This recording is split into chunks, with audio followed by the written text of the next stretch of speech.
warahmatullahi wabarakatuh. Perkenalkan, nama saya Syarifah Hidayat Febrianti dengan NIM 105441100800822. Saya dari kelas Biologi 1A, Fakultas Keguruan dan Ilmu Pendidikan, Program Studi Pendidikan Biologi. Pada video kali ini, saya akan menyelesaikan tugas yang diberikan oleh Ibu Hilmi Hambali selaku dosen mata kuliah Biologi Dasar. Untuk lebih jelasnya, silakan teman-teman simak videonya sampai akhir. Jadi, pada pembahasan kali ini saya akan menjelaskan materi mengenai sel hewan. Sel hewan adalah nama umum dari sel eukariotik yang menyusun jaringan pada hewan. Peran utama sel hewan adalah sebagai unit fungsional dasar yang membantu perkembangan tubuh hewan.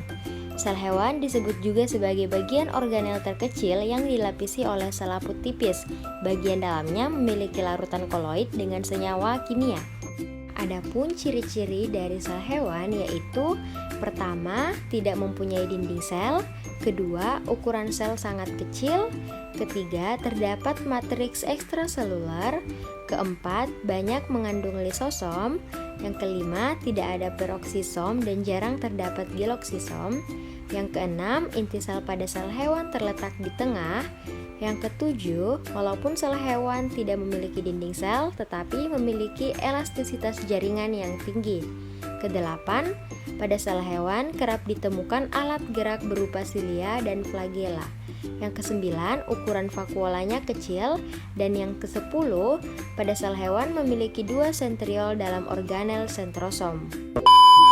Tahukah kalian? Karena sel hewan tidak memiliki dinding sel yang keras, sehingga pada sel hewan memiliki bentuk yang bervariasi, seperti pada gambar di bawah ini.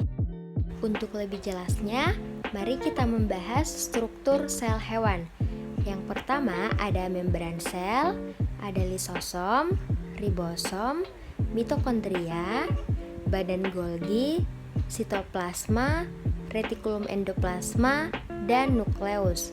Adapun nukleus ini terbagi menjadi tiga, yaitu selaput membran, kromatin, dan nukleolus.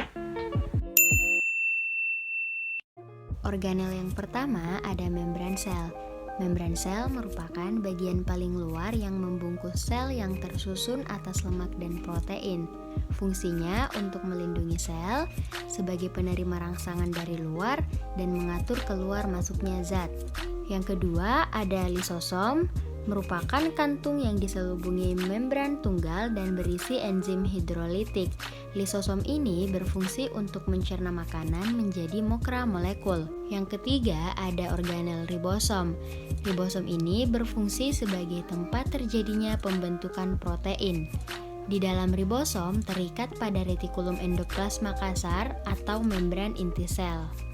Yang keempat ada mitokondria.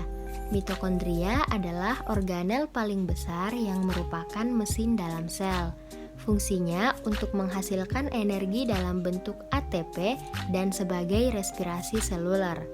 Yang kelima ada badan Golgi. Badan Golgi merupakan organel yang dikaitkan dengan fungsi ekskresi sel yang dapat ditemukan di semua sel eukariotik dan terdapat fungsi ekskresi. Badan Golgi ini mempunyai fungsi yaitu yang pertama untuk membentuk vesikula atau kantung untuk ekskresi, yang kedua untuk membentuk membran plasma, yang ketiga untuk membentuk lisosom, dan yang terakhir untuk memproses protein. Yang keenam ada sitoplasma, yaitu cairan sel dan segala sesuatu yang larut di dalamnya, tetapi terkecuali nukleus atau inti sel dan organel. Sitoplasma terdiri atas protein, material, dan air.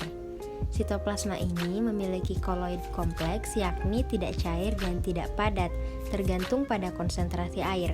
Nah, apa sih maksud dari tergantung pada konsentrasi air itu? Maksudnya, jika konsentrasi airnya rendah, maka akan menjadi padat atau lembek, atau biasa dalam bentuk gel. Dan jika konsentrasi airnya tinggi, maka akan menjadi encer atau biasa disebut dengan sol. Yang ketujuh ada retikulum endoplasma. Retikulum endoplasma ini terbagi menjadi dua, yaitu retikulum endoplasma kasar dan retikulum endoplasma halus. Retikulum endoplasma kasar ini berbentuk kantung sisterna yang berfungsi untuk sintesis protein, sedangkan retikulum endoplasma halus berbentuk tabung yang berfungsi untuk sintesis lipid, metabolisme karbohidrat, dan detoksifikasi obat dan racun. Nah, organel yang terakhir ada nukleus, di mana terbagi menjadi tiga, ada selaput membran, nukleolus, dan kromatin. Di mana selaput membran ini adalah selaput pembungkus nukleus yang melapisi inti sel. Fungsinya sebagai pelindung serta pemisah dari organel lainnya. Selaput membran juga memiliki pori-pori sebagai tempat keluar masuknya molekul. Nukleus adalah anak inti yang berfungsi untuk memproduksi ribosom untuk melakukan aktivitas di seluruh sel.